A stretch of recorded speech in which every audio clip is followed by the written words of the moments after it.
Thank you all for attending the Ankeny Area Chamber of Commerce Legislative Update hosted by the Governmental Relations Committee. My name is Laura Book. I am the Director of Government Relations and Public Policy with the Greater Des Moines Partnership. I will be serving as today's moderator. The Chamber has hosted legislative events for over 20 years, and we continue to be fortunate that our elected officials are available to us for this dialogue. We look forward to hearing from Senator Mike Kuslow, Representative Bill Gustav, and Representative Ryan Weldon. And we hope to have further attendees as well if Representative Matson can join us. The Ankeny Area Chamber and Committee host these events for the purpose of informing and educating Ankeny Area Chamber members and residents of the Ankeny community regarding political issues facing or of interest to the community.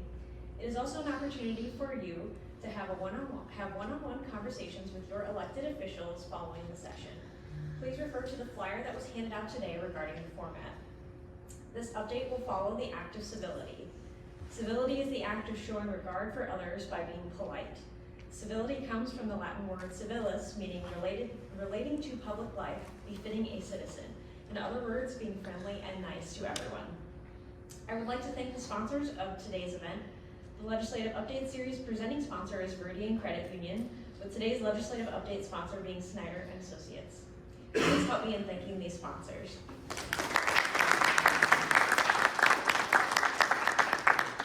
Now I would like to invite Polk County Supervisor Mark Holm to the podium for a brief update.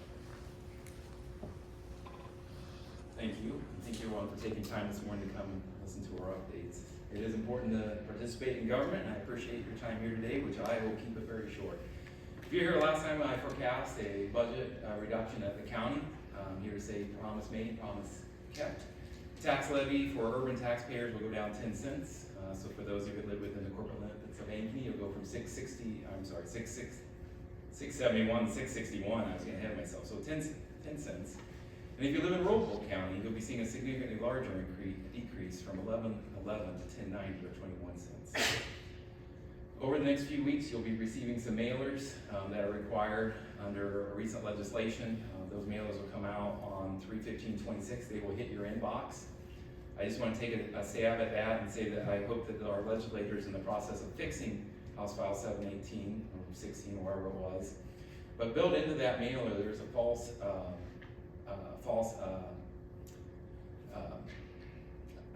increased valuation assessment, so 10% each year. So essentially, no matter what, you're going to see a 10% year after year on this mailer, whereas the urban cut that Polk County will be doing, your tax statement that you receive is going to show that you're actually going to be increased by 1.89% by the city levy. And this is a non-evaluation year, so your evaluation is not going up. But because of this mailer and the flaw with it contained within it, that 10% assumption, it will show that your taxes are going up. So I look forward to your calls. I'm sure Bobby does too. But we are lowering your levy, although the statement that comes out, which is flawed, will not show it. But again, the county is setting up a hotline, and if you have emails, I'll be happy to answer those once that mailer does reach your inbox. And we have received those over the past few years, and that's why I wanted to bring it up today, just to kind of point out your levy is going down from the county, although your statement will show that it's going up. I'm happy to answer any questions, and that's all I have for an update this time. All right, thank you. Thank you, Mark. Next, I would like to invite Mayor Bobby Benz to the podium for a brief update on the city of Ankeny. Hi everyone, I'll kind of follow that same vein with budget processes. So we started our budget process, I mean, it feels like it's never ending, but in January we have all of the directors come and visit with the council here in the chambers actually, and kind of give what I call their State of the Union, their budget presentation. They give us an update on their department and activities. We then take that into our budgetary discussions when we talk about operating budget, staffing, all of those things. So what we have coming up, we have our public hearing on the proposed 2027 budget with our city tax rate remaining unchanged at $9.90. As Mark mentioned, Polk County will be mailing those tax statements to taxpayers on March 15th. We will hold a public hearing on April 6th, so that will be here as well. It's open to anybody on the property tax amounts, and we'll set the hearing for the full 2027 budget and the 2026 amendment. Our public information meeting on the budget is here in the council chambers on April 13th. And then we have budget hearings and adoption on April 20th. And then that final budget gets submitted by April 30th. So this time of year is just really budget heavy in all of our meetings, I would say, and a lot of our discussions. On Monday, if you're able to join in our meeting or saw it shared in the business record or other places, that we approved a development agreement with the Baker Group. So the Baker Group's first built their building out on the east side of Interstate 2017, a really nice large building at that time. They're now expanding, and that expansion is 37,500 square feet, about $11 million expansion. They're going to be creating 100 jobs with a base salary rate of $48.44 an hour. So a great addition. This is one of those projects where this is a TIF project that we'll be working on with them. There will be a net of about $750 million new taxable valuation that comes along with that. And with our tax increment financing agreement that we have with them, this is kind of like an example of great use of TIF. It's a 6.5-year rebate equal to 90% of just the TIF eligible taxes, not to exceed $650,000. So we're taking a property that has little valuation today, adding $7.5 million valuation for a tax incentive of $650,000. We also, this has been mentioned, and I'm just not sure if it was shared yet in this forum, but we're engaging in a hospital facility needs assessment process. So we'll be working with a consultant on that to look at, as Ankeny's 80,000 individuals today, moving to probably 120 over the next 5 years is what we're anticipating. What does that look like for our residents who don't today have a 24-hour emergency care, for example? The impact that we have also just on our own fire department, because right now, if you think about kind of how our fire department is set up and where ambulances are and where we have to transport patients, our transport takes an ambulance really out of rotation for a few hours, multiple times a day. So that really impacts our staffing, how we, set up, how we work with our surrounding communities, all kinds of things. So it's something that we've been asked a lot as members of the council and as mayor and just as a city as to, why and how do we not have a hospital? Is there a possibility as, one of the fastest growing cities in Iowa, what might that look like? So more to come on that, and we'll share it in the future. That's all I have. Any specific questions, city questions? Okay, thank you. Thank you, Mayor. Lastly, I would like to invite Stephanie Gott from the Ankeny School Board to the podium for a brief update.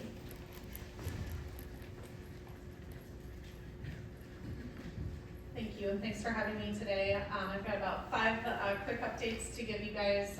The first one, if you received a text or an email or watched our meeting on Monday, you heard that we have a board vacancy. Roxanne Peterson made a really difficult decision and decided to step down from our board. So with that comes the process for appointment or an open space for the community to ask for a special election. And so all the information for that is on our website. If you or someone you know are interested, there's an interest form, and we have a pretty structured process we're going to go through because we have 30 days to accomplish this. So already have probably 7 people who've expressed an interest, which is great. But if there's any others, we'd welcome to see those as well. The deadline to apply is March 13th. The GEO bond, just an update, you guys know that that was obviously passed, and we have announced the official name of the new facility, which is the Ankeny Innovation Hub. Which is kind of funny because that's where we started calling it and that's where it landed. But we landed there with conversation with students and staff and community members, and it beautifully came together with where it started, but excited about that. We had all of our construction bid packages were accepted on Tuesday. So those are being reviewed, contracts being awarded, and then the second set of bids will come on March 12th. And then we'll look forward to breaking ground for that building in April. So it's coming quickly, we're moving fast. And then we also have a dedicated page on our website. So if you want to kind of know what's going on, where we're at in the process and what order things are happening in, I would check out that page. Summer construction projects, we have several renovation projects underway this summer. Using our PEPL levy, which is voter approved, we're going to update the Centennial Track and construct new middle school baseball and softball fields at Southview. And then from the state fund, which is the statewide penny sales tax, we're going to repair roofs at Northwest Elementary, and Parkview. And then replace the HVAC systems at Northeast Crocker, and then also adding 180 parking spots, which will make you all happy at Ankeny Stadium. And then also just wanted to mention with that, we also have a separate facilities and long-term planning page on our website. So if you're ever curious about the different buildings and what renovations are happening there, you can check that out as well. same as Mark and Bonnie, we're in budget season as well. So I shared last month, our certified budget process is underway. Next step is the property tax statements, which are mailed to all of you that we've talked about. This helps you understand the different components that make up our property tax levy. There's gonna be a public hearing on March 23rd at our school board meeting. That's our next meeting, for those wishing to provide any feedback on the levy rate. And as a board, we're really proud that we've reduced property tax rate by $6.35 over the last 15 years, and we're working to keep it at $16. Last update is on property tax reform. So as the legislative session progresses, we're grateful for their work on setting our state funding or the SSA as soon as possible, because we have to use that to assist with our budget planning, which is due April 15th for us. We're gonna keep an eye on further discussions around property tax reform. Obviously with inflation, we've got rising costs, changes to property taxes can impact our operations. And so the early proposals for the property tax reform include some changes to the SAVE fund. And you just heard me share some ways that we are using those funds for maintenance projects and key infrastructure. So as our budget season progresses, we will advocate that the legislature not pass any unfunded mandates. That's just gonna require us to revisit our budget and understand what adjustments we need to make. With all that being said, we're also diligently reviewing how to reduce expenditures. You've probably heard we were a rapidly growing district, and we are stabilizing or slightly decreasing. And so we know we need to be looking at expenditures as well. Last year, we looked at transportation efficiencies and significantly reduced our budget there. And then we also had a great thing to report, which was a result of us going self-funded with a 0% increase in health insurance this year as well. So with that, I am happy to answer any questions, or I'll be here for a little bit afterwards as well. Okay, thank you. Thank you, Stephanie, and thank you to everyone for these updates. If you have a question, we have index cards available in the back of the room for you to write your question. I'll share as many questions with our panel as time permits before we conclude at 12:30. All questions will be shared by email with our elected officials following the update. We will also be recording this session and posting it to the event page on the Ankeny Area Chamber of Commerce Facebook page following this event. We ask that the recording be used in its entirety as shared with others.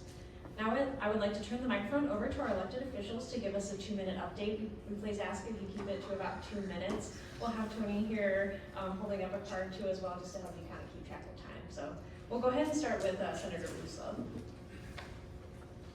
Senator Mike Busolo, thank you very much for having us, and Laura for coming back and being the moderator.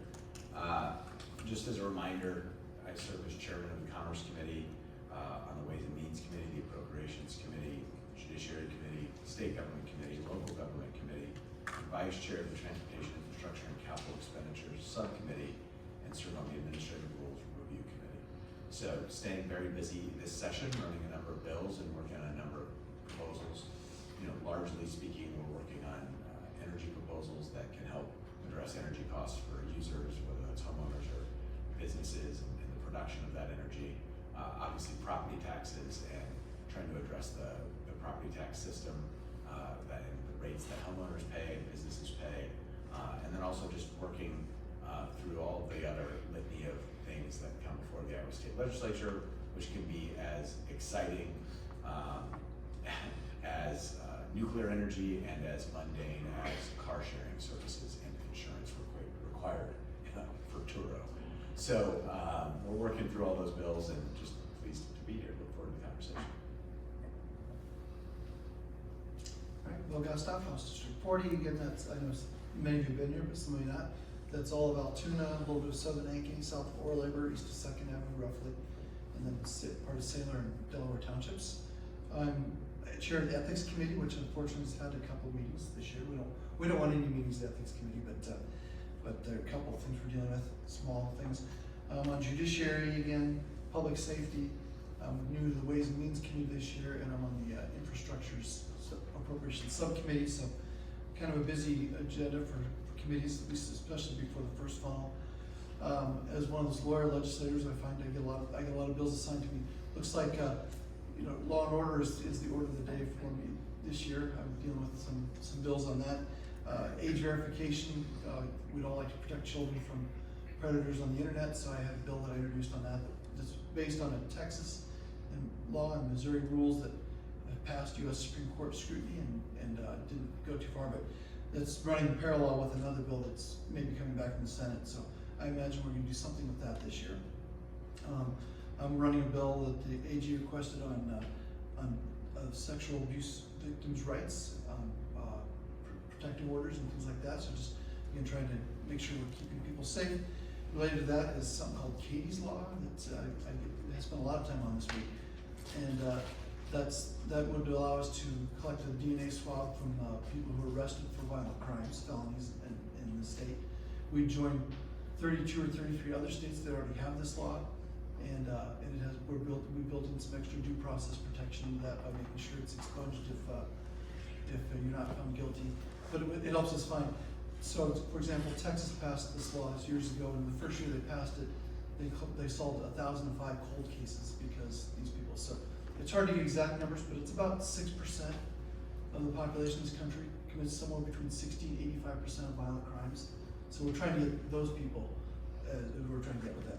And then I ran a bill on homeless shelters that helps protect people using them from people coming in and trying to peddle drugs on them and push drugs on them. So I find a lot of times the lawyers spend a lot of time in caucus trying to dig into bills with other folks too.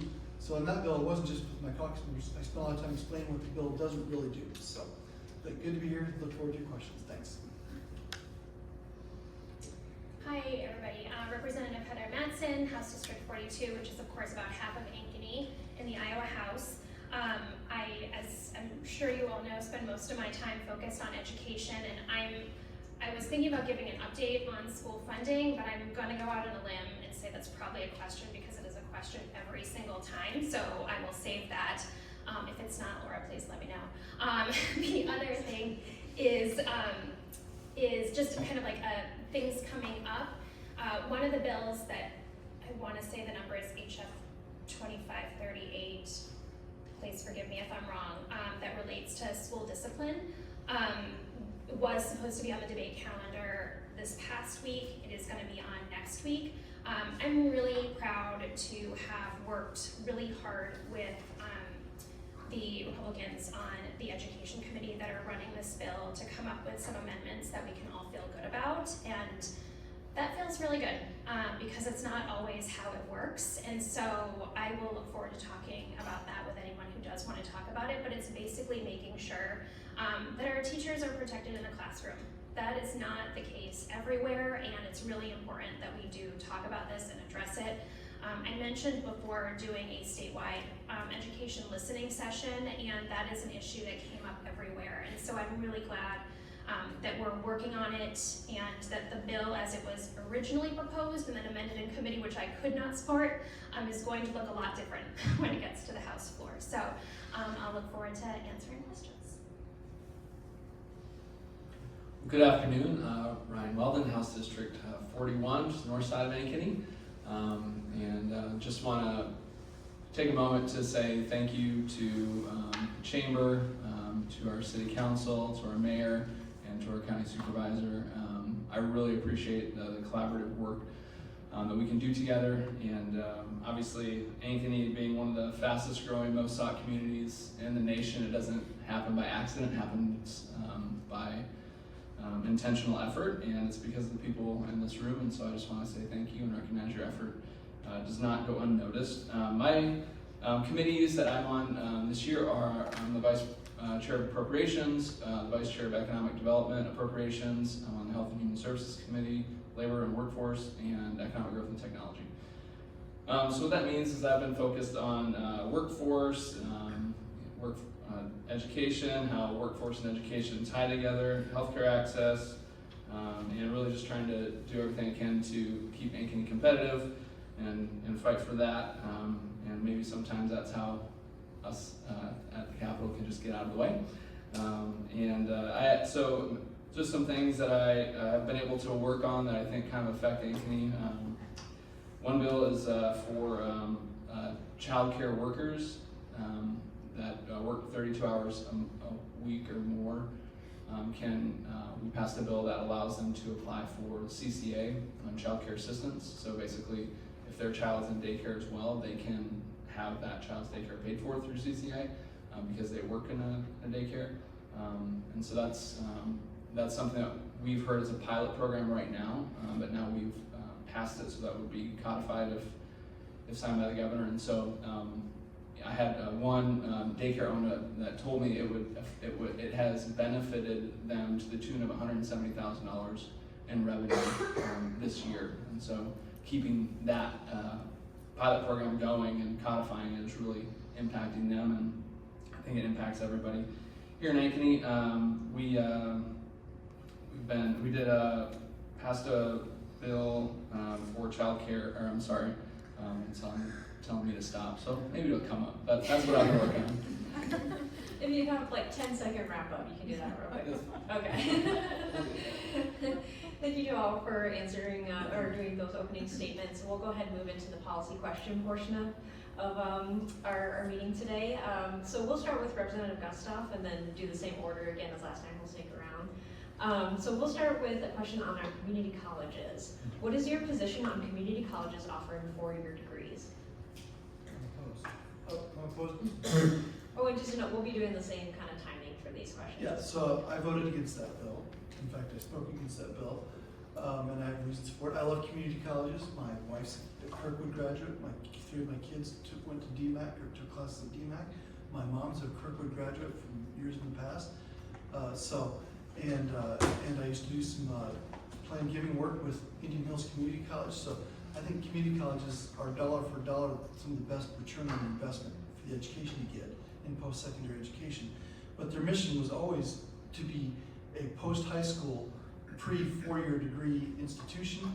And we have a lot of private colleges out there that are nervous about this, that we're cutting into that. And so I think we could have gone a different route and had some, maybe had agreements with private colleges. If they're taking state money or being funded by the state, we could have required them to enter an agreement with a DMAC, an Iowa Western Community College, a North Iowa Community College, to say teachers at those institutions can teach those courses that count toward it. Because that was part of we use this word deserts all the time, but that was part of the argument was, well, there are institutions within 50 or 60 miles and people can't go to them. And there are other ways to do it other than propping up a $20 million 5-year pilot program.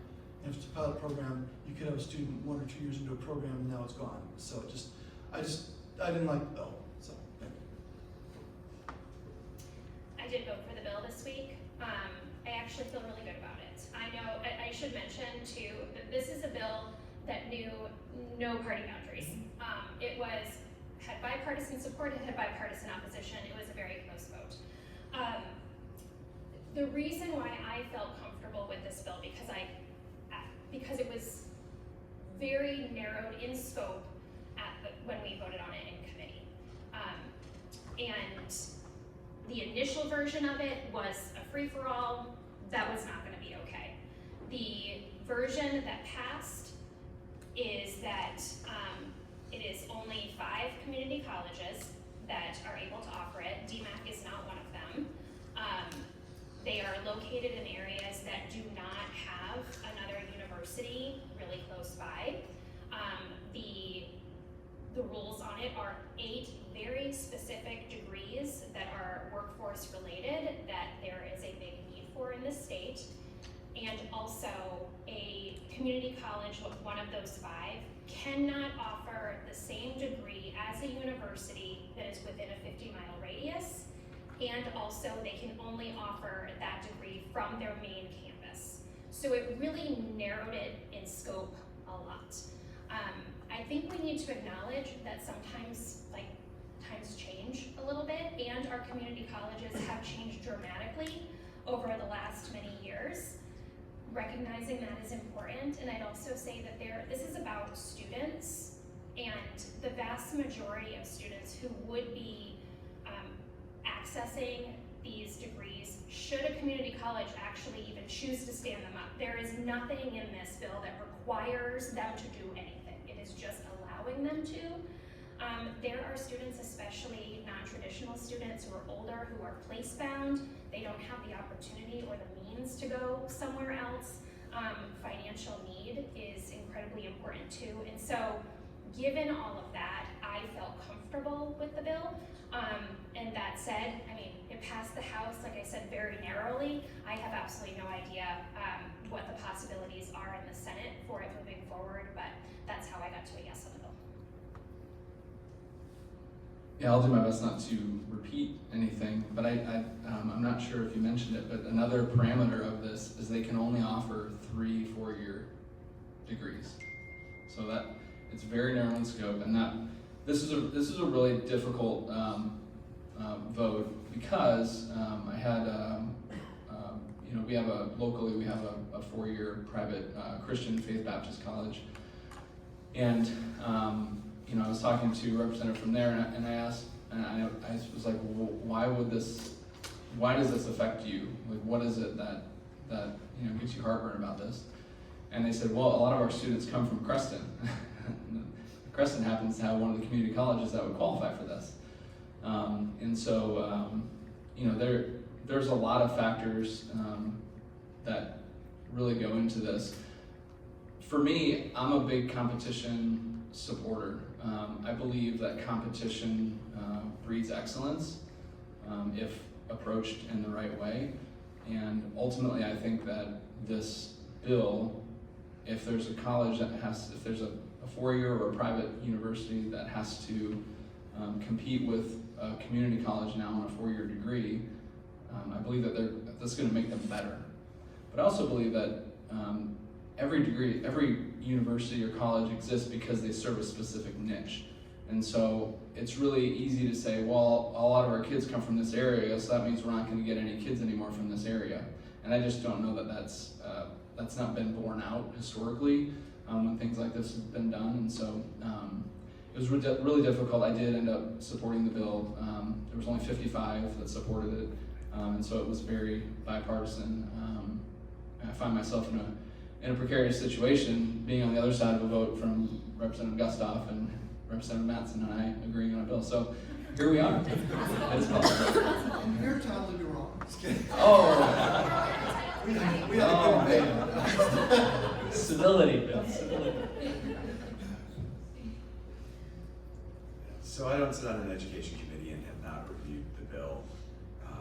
I was skeptical, to say the least, of a carte blanche adding the 4-year degrees at community colleges, especially because in all the research that I've seen done, the need in terms of workforce is not around more 4-year degrees, but around more hard skills and skilled training for workers. And so adding to the landscape for 4-year degrees in a just open way or wide open way, laissez-faire way, seemed challenging from a public policy perspective in terms of the goals that have been laid out by research and by businesses in terms of their workforce needs. The balanced approach that sounds like passed is something we'll have to take a thoughtful look at because it does take a more targeted approach both regionally and in terms of width and breadth. And so I think we should take a look at that because I'm also aware that, for example, there's only one school in Iowa that offers home and community, family consumer sciences. I always want to say home ec, but I got corrected last time. It changed. So point is home ec teachers are hard to find, or family consumer sciences teachers are hard to find, and there's only one school producing them. And if there's that need, or community colleges can fit something in that niche, that might be worth a discussion. And so excited to take a look at it because obviously it's a big idea that's been, it's a great example of the legislative process, just really briefly. Like a huge idea published in an editorial and provocative to private colleges and community colleges, goes through a legislative subcommittee, committee, and floor, and it takes a lot. It changes a lot in that process, and now it has to go through a whole other chamber, and where that goes, I don't know. But it's a great example that the process does work, and bipartisanship works, and things get updated. Can I have one more on that same topic? Sure, just real quick. Okay, just real quick, important to recognize that it's not like Iowa is breaking ground here. I believe there are 24 other states that have community colleges that offer some form of bachelor's degrees as well. Thank you. So moving on to another question that actually has some different perspective answers on it as well, water quality. Is water quality improvement an urgent issue in Iowa? If so, what immediate actions would you take to improve it? Representative Mattson, we'll start with you. Great, yes, it is an urgent issue, that requires us to be working on it. And, you know, there's any number of proposals that have come up, in the legislature. One thing I'd like to highlight is just how I try to approach this issue, as that it's about partnerships.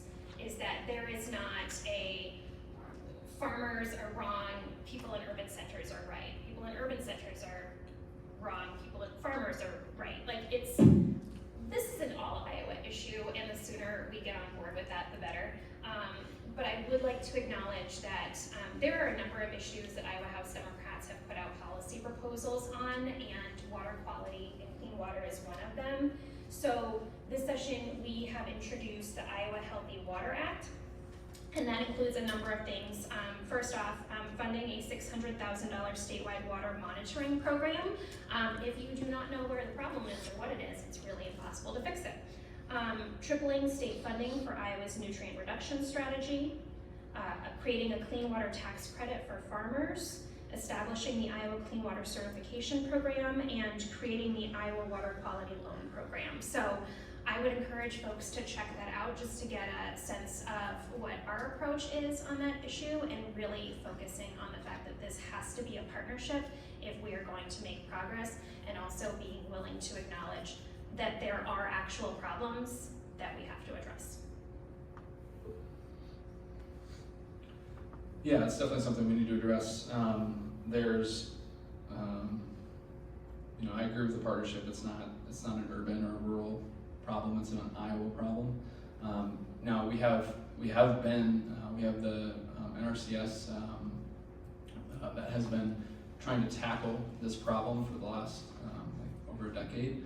And you know, the focus hasn't necessarily been specifically targeted to nitrate levels. It's been on other things, and so you know, there's been an effort, and there has been a lot of improvement, and it's really important, I think, that we don't take away from the work that has already been done to improve water quality here in Iowa.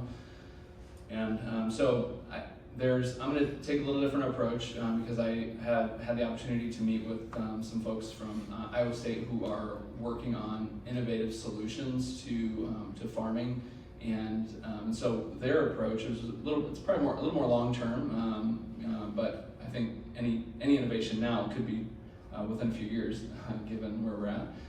But they are targeting precision agriculture, and so instead of a you know, dusting an entire field from a plane with fertilization or weed killer, and I apologize, I'm not using the right terms. I'm also not a farmer, so I apologize for that. But this is the Ryan Weldon terms, and so instead of just taking a broad approach to that, they're now developing tools, and tools now exist where you can identify areas in a field where more fertilization is necessary, and and things like that. And so instead of spreading it everywhere, if we can spread it in the places that need it the most, then I think we can also improve water quality. Also, I was at my in-laws' house, and they live on a farm, and there was a plane that was I assumed that it was applying some sort of chemical or, you know, weed killer or something, fertilization. But no, it was applying cover crops. It was and it was flying really close to us, so I could see it. But there's also more innovative ways. I've seen, you know, drones are being very popular way of doing it too. So I think we're exploring a lot of new ways to do it, and I think that's part of the solution as well. You know, water quality is a priority, has been a priority for over a decade, and a colleague of mine said it's a mysterious priority because it's a priority and it's immune to measurable improvement. There'll be years where we say, hey, there's less nitrates in the water, and then there's years where there's more nitrates in the water. And you know, we've invested as a state, as taxpayers, $5.6 billion over 12 years to improve conservation practices in rural Iowa. And over the past 15 years, you know, and the continued growth of the Des Moines area, we're going to be 1 million people here in the Des Moines metro area in the next decade or so. And over the past 15 years, the growth that has helped fuel us getting to that goal or to that population population base, has not only occurred with people, but also economic development and things such as data centers, which are using more water. And that's, over that same time, we haven't seen enhanced investment in infrastructure for treating of nitrates. So if we're gonna have a balanced conversation about a complex topic that's tough to measure, because sometimes it's not even dependent upon anything other than, the will of God and the weather, right? Is it a rainy year or a dry year? That can make an impact on whether or not you're making improvement or not making improvement. We should have a very thoughtful discussion about it, and an honest discussion about it. And I think the legislature is capable of that. We need to continue to do that and make sure that the dollars that are going to conservation and to water quality make sense. And I think there are ways that we can enhance the ability to invest in that treatment infrastructure that's clearly needed in central Iowa and across the state as we continue to see growth. Well, they've all hit all the big points, including, we do have water monitoring stations. We've done a lot with conservation, and trying to filter water through natural means. A couple other smaller things that are pending. I don't know what the prospects are for them. I don't know what their prospects are in advancing, but water usage transparency. We hear a lot about data centers. Obviously, that's big for my district. I've got Meta on Facebook, I think there's a lot more. They carry a specter of fear that's not necessarily based on reality. I've been out there and they've shown me that they use a lot less water than you would think. But nonetheless, we've got Google coming over in Cedar Rapids, so there's a bill that's proposing that they have to be more transparent and provide their usage of water. I mean, I don't think they're really objecting to that, so they're pretty transparent with anyway. You can go to the city of Altoona, you can look up what Med is doing with their water right now. So we have a bill that's going to try to help ID the source of animal pollutants in the water. We know animal pollutants are in the water. What's the source? And so it's hard to treat something if we don't really know the actual source. And there's a pilot program proposed with an appropriation, small appropriation, to do groundwater monitoring around the state. So those are some other things that are going on, potentially, in addition to the things that they've already covered. Thank you. Our next question has been submitted by an audience member. It's related to materials in libraries. Representative Weldon, we'll start with you on this one. How do you feel about parents knowing what their school-age kids check out from the local public library or school library? Should library boards be advisory?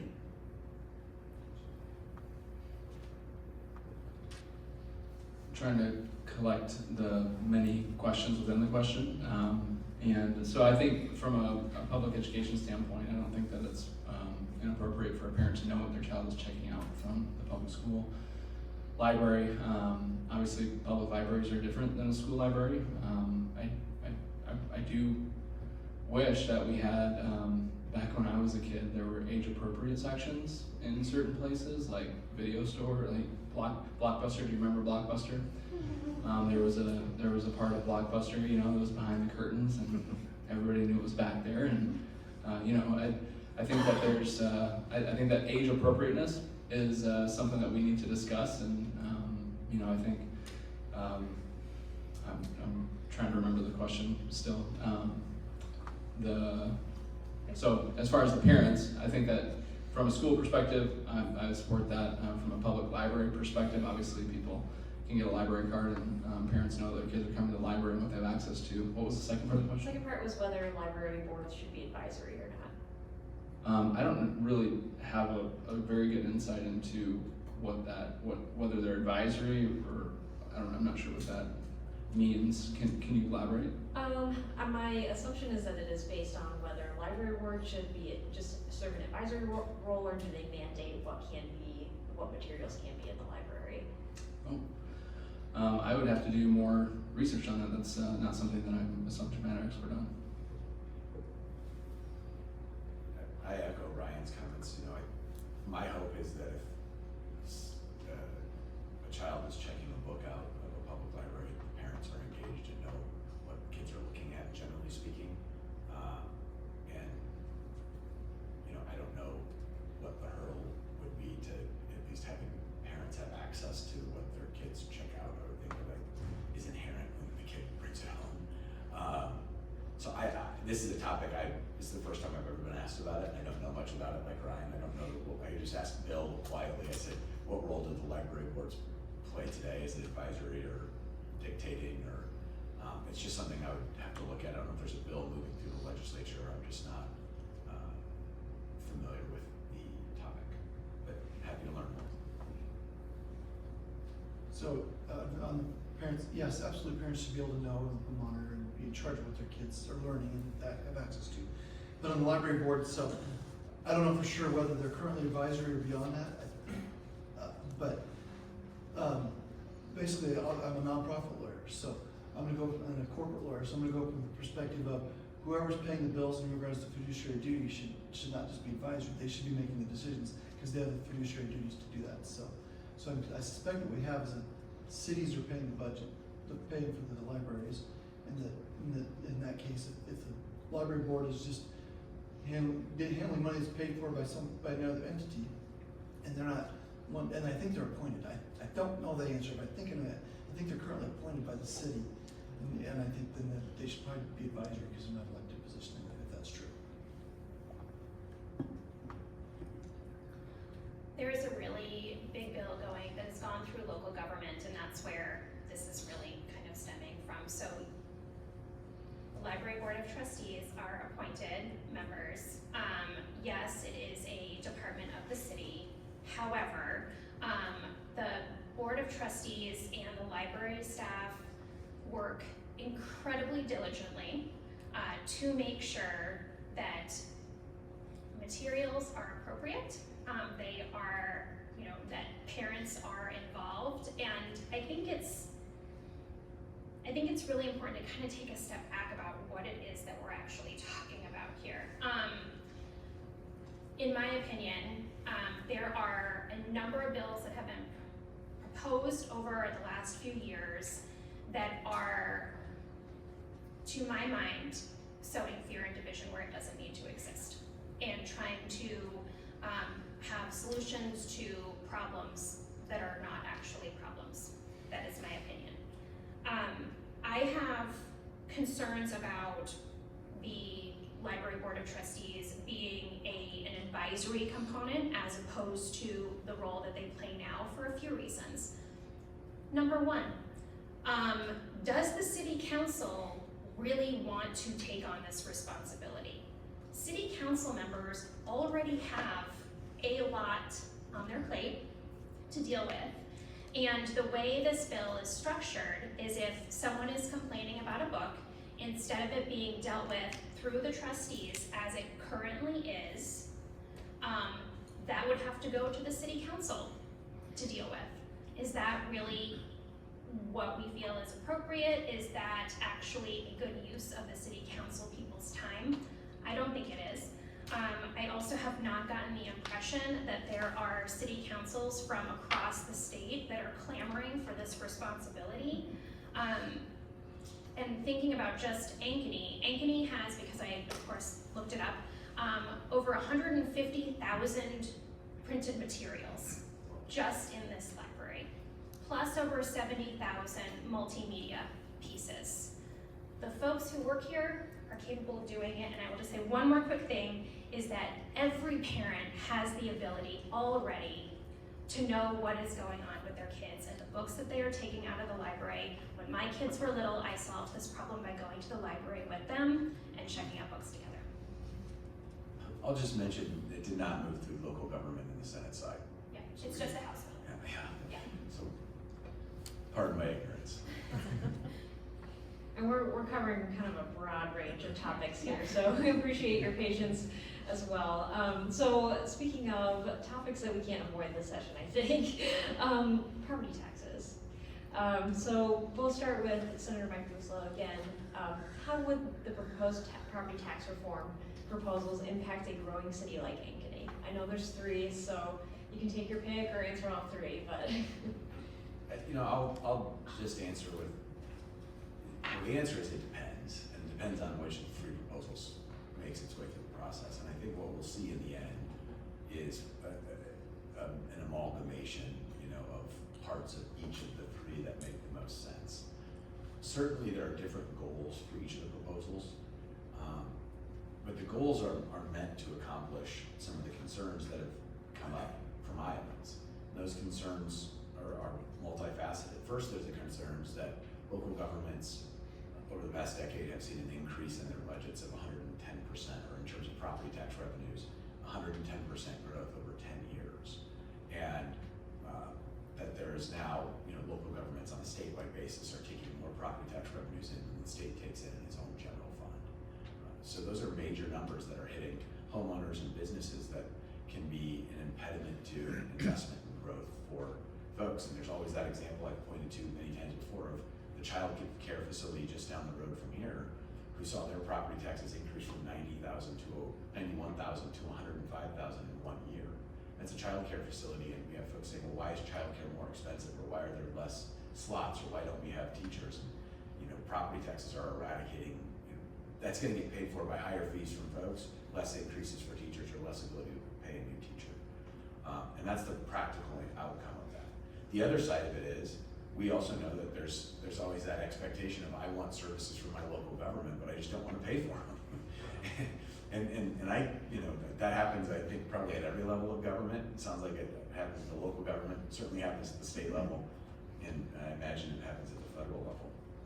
And so the three proposals have different components to try and address those things. Everything from, allowing for new growth to be captured and not part of a cap, to restructuring the system as a whole so that the rollback is, it's a confusing system to start with, right? You get an evaluation, and then you get that, a rollback, and then you have a levy rate. The valuation that you get in August is not the one that applies this March, it was the one last August. And on top of that, we all vote for 8 different entities to raise our property taxes. And so that confusion needs to be addressed as part of the system. I think the plans will do that. Alternative revenue sources are part of that discussion, local option sales tax. And we need to find, and our job typically is to find balance, right? It's to weigh the problems and the priorities that come up with us, and hopefully find a balanced solution that meets the needs of Iowans and local governments. Alright, so, I always like following Mike on dollar and cent sort of things like that, because he's got that money more than anybody. But, yes, I'm glad that we're sending out new growth. That's important in communities like Ankeny and Altoona, and all the suburbs around here, at least around the periphery of the city. And we'll see what the proposals are. It'll be some sort of meld of all the different things. And there are same things I like about each proposal. Transparency is going to be huge, and that's not necessarily directly to your question on how it's going to impact cities, but that's going to be huge. Well, it will impact them because right now you get the statements that we're about to get, and I think up here we're all pretty smart at this stuff, and I dare say I get mine in a puzzle. I have trouble reading and understanding what it's telling me. And so there's a proposal in the House one that's going to make it very clear. It's based on Minnesota, and then we improve upon it, and it's going to make it very clear what they're. And I think it needs to be. We were in another forum earlier today that in Bonnerat. I think it needs to be modified a little more, because there are some things that just get passed through. For example, the EMA is an issue in the legislature now. We pass along a cost that the county has to pass through with its own tax levy, but the county didn't set that.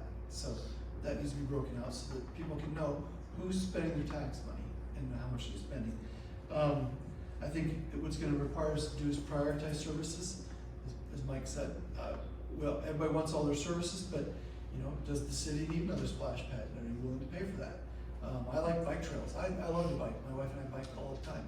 But I have a problem if someone's become more user service based. So if Senator Bushlow never wants to touch a bike trail, maybe I should pay more for being on the bike trail, because I actually use the bike trail rather than just having broad-based paid by everybody.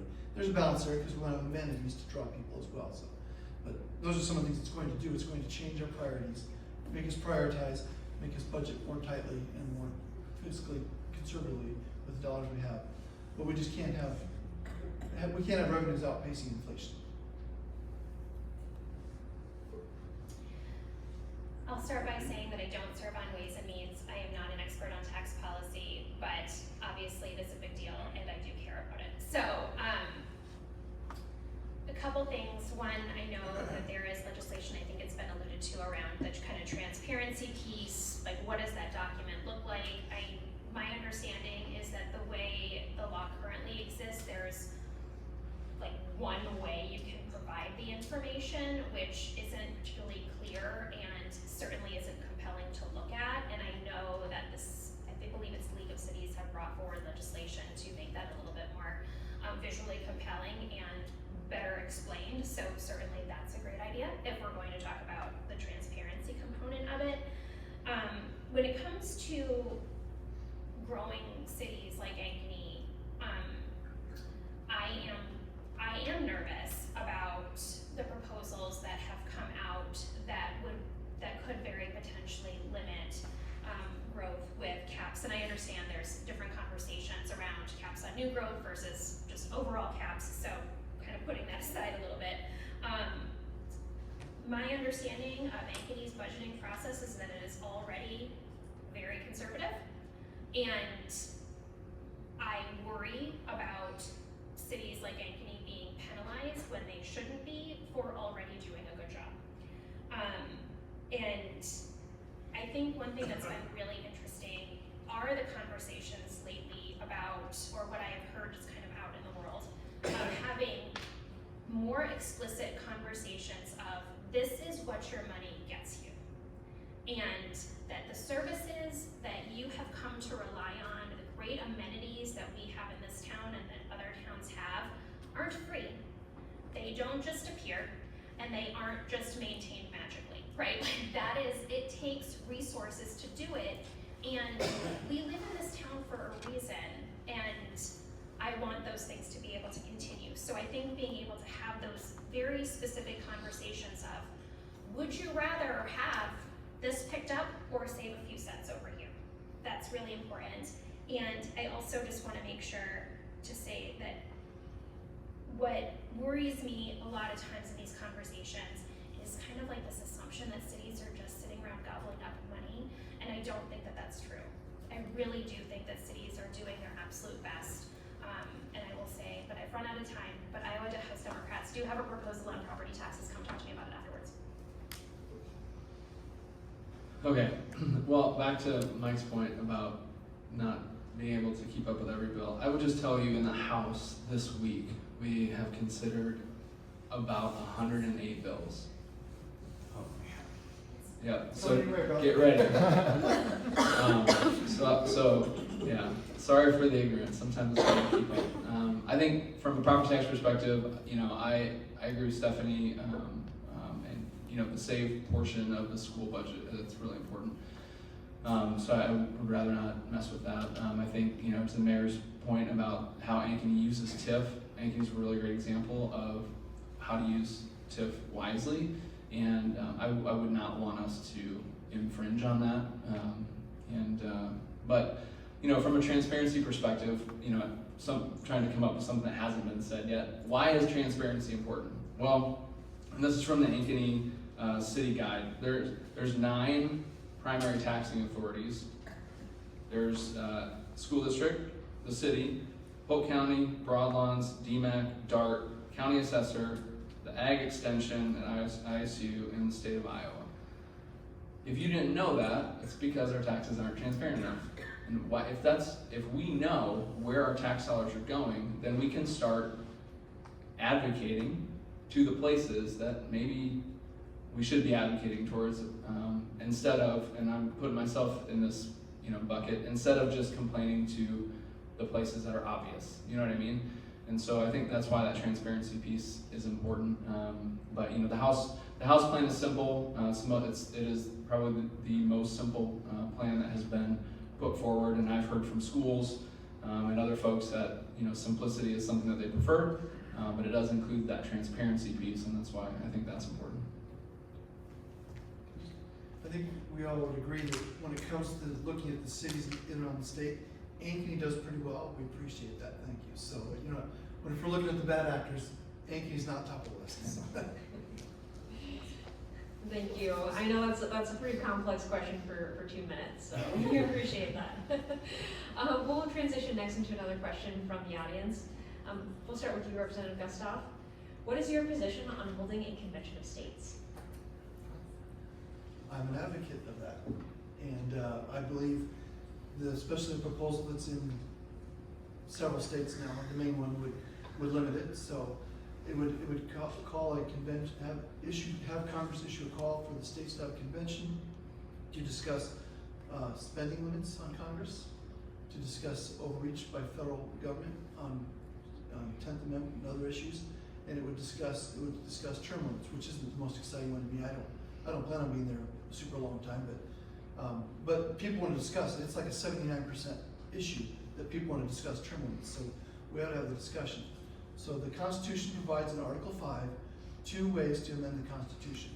One is Congress can pass an amendment and send it to the states to be ratified by the states. When I knock doors, with the rare times this issue comes up. So count on one hand or two hands the number of times it's come up in thousands of doors. But do you really believe, if you think federal spending is a problem, and we need like a balanced budget amendment or something, or if you think federal overreach is a problem, do you think Congress is seriously ever going to send a constitutional amendment to the states to consider on that? No, they're never going to do that. And so that's one option. The other option is the framers put in there, it's very constitutional, it's pro-constitution to support this, because the framers said we can foresee a time 100, 200 years down the road when the federal government might overreach beyond where we intended as a limited federal republic, and that the states may need to call a convention to rein them in, and that's what this is. It's so 2/3 of the states have to issue the call, and if anything comes out of it, I'm an advocate of it. I participated in a mock one of these. I'm not convinced anything comes out that really gets to the states, but we're gonna have some good discussions and get Congress to take it seriously. The right of women to vote and repeal of prohibition are 2 amendments we have in the Constitution because this kind of movement got close to having a convention, and Congress finds, oh, okay, we'll pay attention now.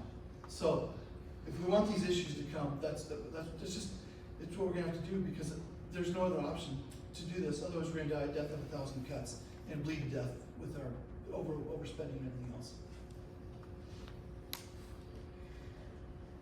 The Convention of States is one of those things that sounds good on its face but could be a challenge. I just want to acknowledge one thing that has come up in conversations around this that gives me pause around it, and it's the balanced budget amendment.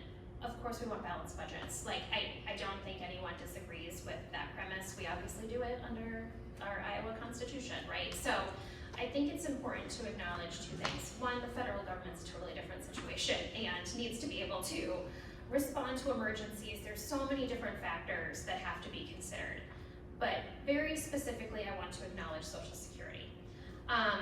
Social Security is, as we know, right, funded in a way that people who are currently working pay into it, and then when you are retired, you get money back.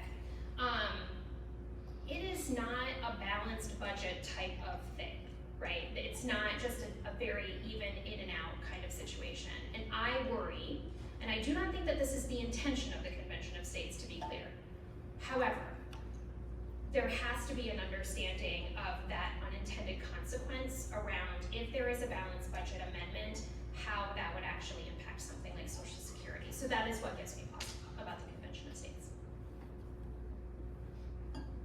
Yeah, I'm for it. I signed on for it. I am a big proponent of question everything. I think conversation is good for us to have, especially in a free society where we have the freedom of speech, and we can gather in these places and really vet out ideas. I think iron sharpens iron, and we can have a robust conversation and disagree and have a solution that can rise to the top, that can be something that nobody's really 100% on board with, but we're all in agreement. That's when you know that you probably have the right decision, when nobody's perfectly happy, but everybody's kind of happy. You know, Bill said a lot of it, but just to put a number on it, in order, even if something were to come out of this convention, it would still have to be ratified by 3/4 of the states in their legislatures, meaning that 38 of 50 states would have to agree with whatever comes out of this convention. So if 13 states say no, it's dead, like nothing happens. And so there's the main concern is like a runaway convention. Any crazy idea can come up and get ratified out of convention, and even if that were true, that idea would still have to go through the process, this crazy difficult process that Senator Bouslow described, of getting through 38 state legislatures. And so there's a very strict vetting process for these ideas. But to Bill's point, I think the fact that we would talk about them and consider them and discuss them as a free society, I think that's a really important thing, and I think we should do that. I've supported the legislation in Iowa, and as Bill mentioned, it's a constitutional mechanism, so it's very much constitutional to say, let's take a look. And I also share Bill and Ryan's skepticism that there might be something that is so broad-based that it would be immediately impactful to the rest of the country. However, just from a common sense perspective, like, I don't even necessarily know that it's a balanced budget amendment as much as it would be just pass a budget amendment. I mean, when is the last time Congress went through the normal budget order? And that's bipartisan criticism. We all, the old saying of I like my congressman, but I hate Congress feels never more true than today, where, it just seems like every 2 years is, the switch might flip from party to party, but the uncertainty only grows.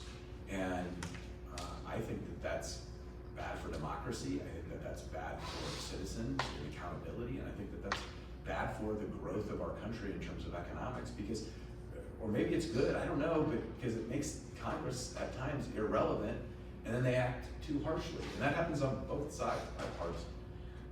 And so, to that point, my frustration with the effectiveness or the really ineffectiveness of the federal government to operate is what has drawn me to support the Convention of States. And frankly, it's what has been always what I've treasured about serving in public service at the state level. Because when we work, we don't always agree. Most of what we do is bipartisan. But what we pass makes a difference for many of us, and a measurable difference, and a difference we can all see on a day-to-day and week-to-week basis, and that's meaningful. I don't know that this thing can be said for Congress anymore, so I support it, and for the reasons I stated. Thank you. Thank you. This will be our last question. Representative Mattson, as you guessed it, we do have a school funding question. This one is specifically related to the ESA program. Are additional accountability measures needed for private schools receiving public funding? If so, what are they? If not, why not? Yes, is my short answer. I do believe that additional accountability measures are needed. Number one, because I strongly believe that public dollars going to anything, regardless of what it is, needs transparency and accountability. Like, we should be able to know as Iowans how our tax dollars are being spent. The program as it exists right now does not have that. There are certain things that money can be used for, but there's no coming back or no requirement from, say, the non-public school to say, this is how we have used the dollars.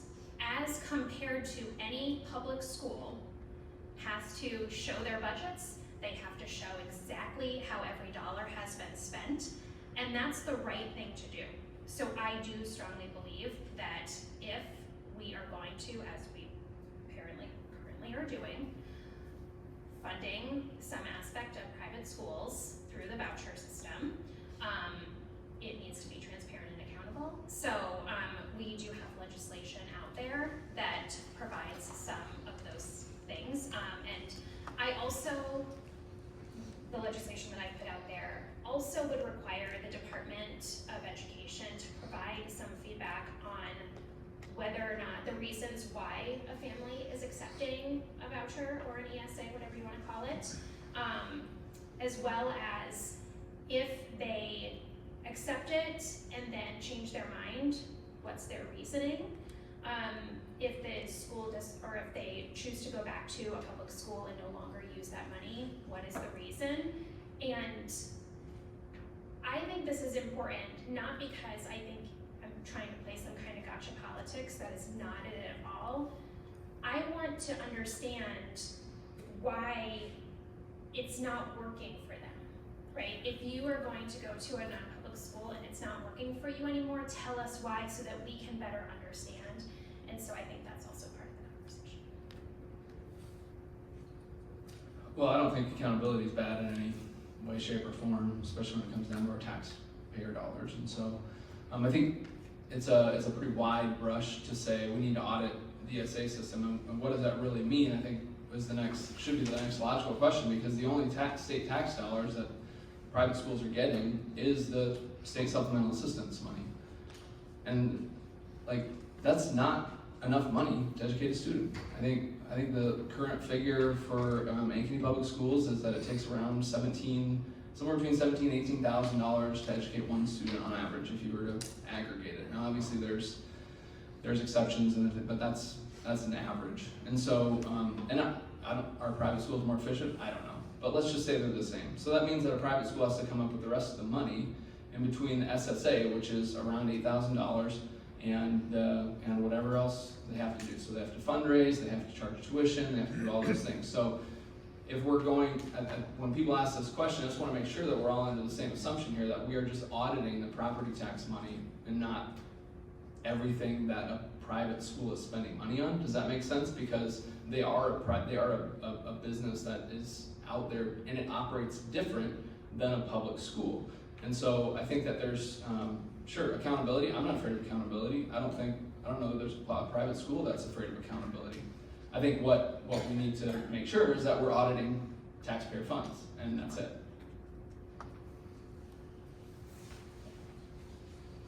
I'll never forget what Superintendent Pruitt told me when the ESAs were working their way through the legislature over a few years. And he said, we're not afraid of competition. Private schools do things that we can't or won't or don't want to do. We do things that private schools can't or won't or don't want to do. And ultimately, as I look back on what ESAs are meant to do, it is meant to empower parents and students to have the ultimate accountability for having the ability for their student to go somewhere else if they don't feel like the needs of that student are being met. There's nothing more accountable than that, in my opinion. And to Ryan's point, I would welcome and always welcome the conversation for greater accountability in any program that has taxpayer dollars. The question, of course, is like, what does that look like? How does that function? And what is the goal? Because is the goal just we don't like private schools and we don't like ESAs? Or is it to make sure that there's true fiscal discipline and that taxpayer dollars are going to where they should? And so, the what of accountability, I think we all support that. It's the how and the why that I think is the details of the legislative process. And I'd have to obviously look at the bill and understand what is being proposed to say if I'm for or against it. But if it's for greater accountability for taxpayer dollars and ESAs, of course I am. Okay, so everything's been said, but not everyone's had a chance to say it, so. Oh, no, that's not true. So, again, I'm gonna put on that nonprofit lawyer hat again, right? These are nonprofit corporations, they have a board of directors elected by the people who use the services. They have fiduciary duties that they violate. The fiduciary duty is the highest duty that law places on someone when acting in the place of another. So they have fiduciary duties. These funds are not just handed to parents and say use them for what you want. They're in a third account administered by a third party to be used only for approved expenses under the code, which are prioritized, and the dollars they'll go almost all, if not all, to tuition. So if you can dig in and say what's the money used on? Tuition. That's it. And if not, there are a very limited number of other expenses they can be used for. Nobody's like taking spring break using ESA dollars. That's not happening. And when it comes to financial accountability and fiscal handling money, even with ESAs, even with increases in tuitions, both when it comes to the ratio of administrators to teachers, and when it comes to the pay for any one of those people, private schools operate in a fraction of what public schools do. I'm the son of a retired public school teacher who told me the same thing when she came up. She said, well, I don't think any good public school or good public school teacher should be afraid of having to perform and compete. So So that, they're competing, and there wasn't the giant excess that was predicted, because there's more that goes into where you send your kid to school and how you school them than just whether there's money available for you to go do it. So overwhelmingly, people have chosen to stay in their public schools, and that will continue to be the case. And I find it interesting, just on a side note, we've had for years something called the Iowa Tuition Grant, which, by the way, is public dollars to attend private institutions. We're not having the same calls for audits, and we're not having the same calls for these kind of accountabilities, and basically I call them the post-secondary ESA. And so I find it interesting that none of these proposals to rein this thing in, nobody wants to focus on that, and it's worked very successfully for a long time. Thank you. I'm gonna go ahead and wrap up here. One thing real quick. We're gonna have to wrap up, I'm sorry. We'll save it for, I'm sure we'll touch on it again next time too as well. But that concludes our questions for today. Thank you to our elected officials for being here today and generously taking the time to answer these broad questions. We know it's not easy, but we definitely appreciate it. And again, thank you to everyone for attending today. And thank you to our presenting series sponsor, Meridian Credit Union, and today's event sponsor, Snyder and Associates. This concludes our event. Thank you for being here.